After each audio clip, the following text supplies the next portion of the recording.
High বন্ধুরা, তোমরা কেমন আছো? আশা করি ভালো আছো, আমিও ভালো আছি। দেখো, আমার নাতি সকাল সকাল উঠে সব কাজ গোলমাল করেছে, দুষ্টুমি শুরু করেছে। এপারে পুজো, বৃহস্পতিবার বামুন আসবে, পুজোর জোগাড় করছি, তার মধ্যে ওকেও কোলে করে নিয়ে আদর করছি।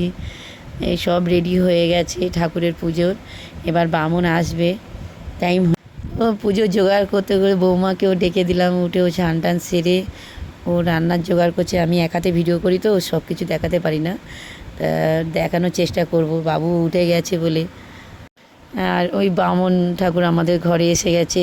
মানে আমাদের ঘরটা একটু অন্ধকার, কেন সবাই ঘুমাচ্ছে তো, ওরা অনেক রাতে আসে। আমার হাজবেন্ড, বাচ্চারা দেরি করে আসে, ওই জন্য লাইটটা কম জ্বালি। মন্দিরেই জ্বেলেছি অল্প, বুঝতে তো পারছো, অল্প দেখা যাচ্ছে। তো আমাদের বামুন ঠাকুর খুব জোরে জোরে পুজো করে। পুজোর আওয়াজ পরে আমি শোনাবো, খুব ভালো পুজো করে উনি, ভালো। তার হাজবেন্ড, ছেলে ওরা উঠে একটু বসে যায়, কিন্তু ওদেরকে দেখাতে পারছি না, ওরা তো খালি গায়ে শুয়ে থাকে, বকবে আমাকে। বামুন ঠাকুর পুজো করছে। আমার বাবু তো খুব পুজো দেখতে ভালোবাসে, যতক্ষণ বামুন পুজো করবে ততক্ষণ তাকিয়ে থাকে।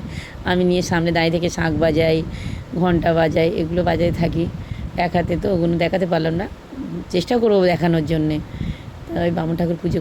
বৃহস্পতিবার আমার দেরি হয়, তো আমার ওদিকে বৌমাকে বললাম তুমি চা করে তুমি খেয়ে নাও, আমার তো দেরি হয়।